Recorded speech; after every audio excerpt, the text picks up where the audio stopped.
في نوفمبر 2020 ظهر للعالم جهاز صغير اسمه اكس بوكس سيريس اس. كتير وقتها قالوا ده جهاز ضعيف ومش هيكمل ومجرد نسخه اقتصاديه وخلاص، لكن المفاجاه اننا النهارده في 2025 ولسه واقف وبقوه وقدر يثبت نفسه وسط عمالقه الجيل. في الفيديو ده بقى هنعرف ازاي من بدايه بسيطه بقى واحد من اكتر الاجهزه تاثيرا، وهل فعلا يستحق مكانه في 2025 ولا لا. فيلا بينا.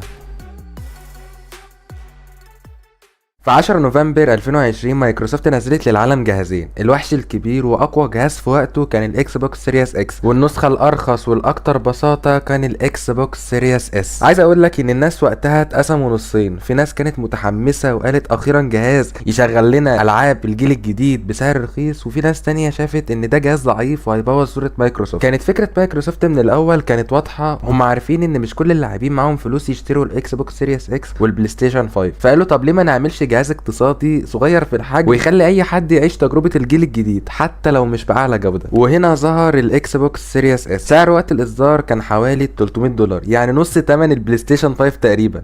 انت متخيل انا بقول لك ايه؟ حجمه صغير جدا مقارنه باي جهاز جيل جديد تاني. هدفه كان يوصل العاب الجيل الجديد لكل الناس مش بس للاغنياء او المحترفين. ردة فعل السوق بقى كانت في البدايه ناس كتير قللت من الجهاز، ايه اللي هيعمله جهاز برامات 10 جيجا وكارت شاشه اضعف من السيريس اكس. لكن مع مرور الوقت الناس بدات تكتشف ان الجهاز رغم بساطته قادر يشغل العاب ضخمه بجوده حلوه وسعر مش هيخليك تفلس. الجهاز يا جماعه صغير جدا، حرفيا زي كتاب متوسط او لابتوب رفيع جدا، يعني مش بياخد مساحه حرفيا، وسهل تحطه في اي مكان. وقبل ما نيجي على المعالج حابب اعرفكم حاجه، اللي مش عارف ايه المعالج ده اللي هو زي مثلا مخ الجهاز اللي بيشغل الالعاب، وهو من نفس نوع المعالج اللي موجود مثلا في الاكس بوكس سيريس اكس والبلاي ستيشن 5، بس هنا اضعف شويه ومع ذلك بيشغل الالعاب الحديثه من غير اي تهنيج. ولو جينا على كارت الشاشه هو بقى المسؤول ان يخلي اللعبه شكلها واقعي وحلو، والسيريس اس هنا الكارت متوسط، مش هيعرض الالعاب على 4K حقيقي زي الاجهزه الغاليه، لكن هيديك صوره نقيه بجوده 1080 او 1440، ودي مناسبه جدا لمعظم الشاشات. ده غير ان انت هنا خلاص بقى عندك اس اس دي مش زي بلاي ستيشن 4 والاكس بوكس اللي قبله، بقى عندك هنا اس اس دي، فهنا اللعبه مش هتطول معاك في التحميل او اي حاجه. ولو جينا على التجربه العمليه فانا عايز اقول لك ان هنا الجهاز بيشغل لك اي لعبه على 60 فريم، مش كلهم طبعا بس يعني معظم الالعاب على 60 فريم، وفي كمان العاب بتشتغل على 120 فريم لو عندك الشاشه تسمح.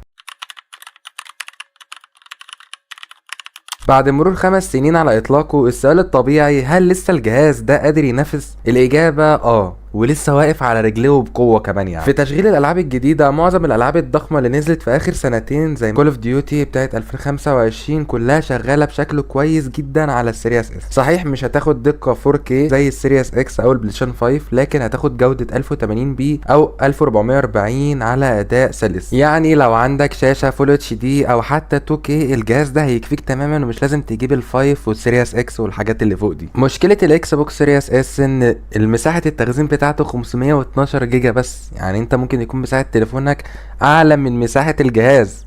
انت متخيل؟ دي مشكلة، وان انت لازم برضو تجيب له الاس اس دي المعين بتاعه اللي مايكروسوفت منزلاه، وما ينفعش تجيب اي اس اس دي تاني غير اللي مايكروسوفت منزلاه للجهاز ده بس.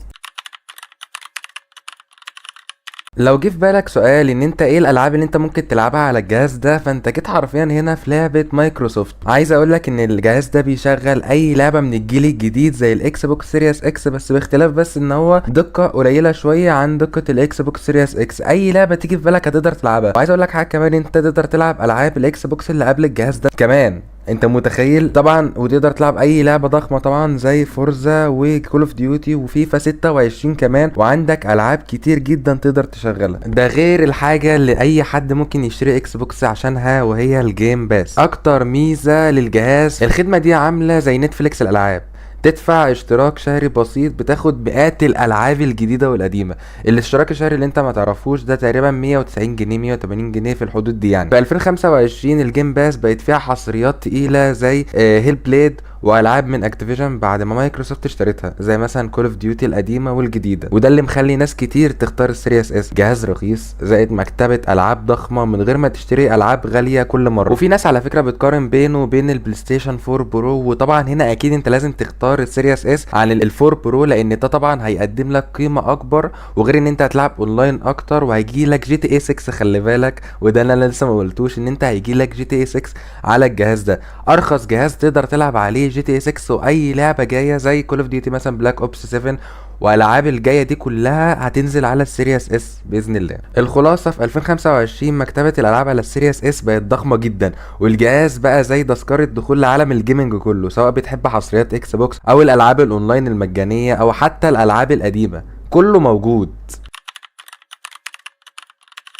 الخلاصة ان انت لو عايز تشتري جهاز في حدود ال10,000 جنيه ل13,000 جنيه، انت ما تفكرش في جهاز غير الاكس بوكس سيريس اس. عنده عيوب زي المساحة الصغيرة وعدم دعم الفوركي الحقيقي، لكن الحقيقة ان المميزات غطت على العيوب دي كلها، وده طبعا احسن من اي بي سي واي كونسول ممكن تجيبه في الفئة السعرية دي. ودلوقتي انا عايز اسألك انت، لو كان معاك فلوس دلوقتي في 2025 هتختار السيريس اس عشان سعره مناسب وخدمة الجيم باس، ولا شايف انك توفر وتجيب حاجة اقوى؟ وبصوا بقى يا جماعة، ان انا مش داخل في شغل صعبانيات ولا حاجه، بس انا حرفيا بمنتج الفيديو ده بقالي 3 ساعات، وبكره ورايا مدرسه كمان ساعتين، فحطوا لك بقى كده يا جماعه بمناسبه التعب ده كله. وبس كده، كان معاكم يوسف، وسلام.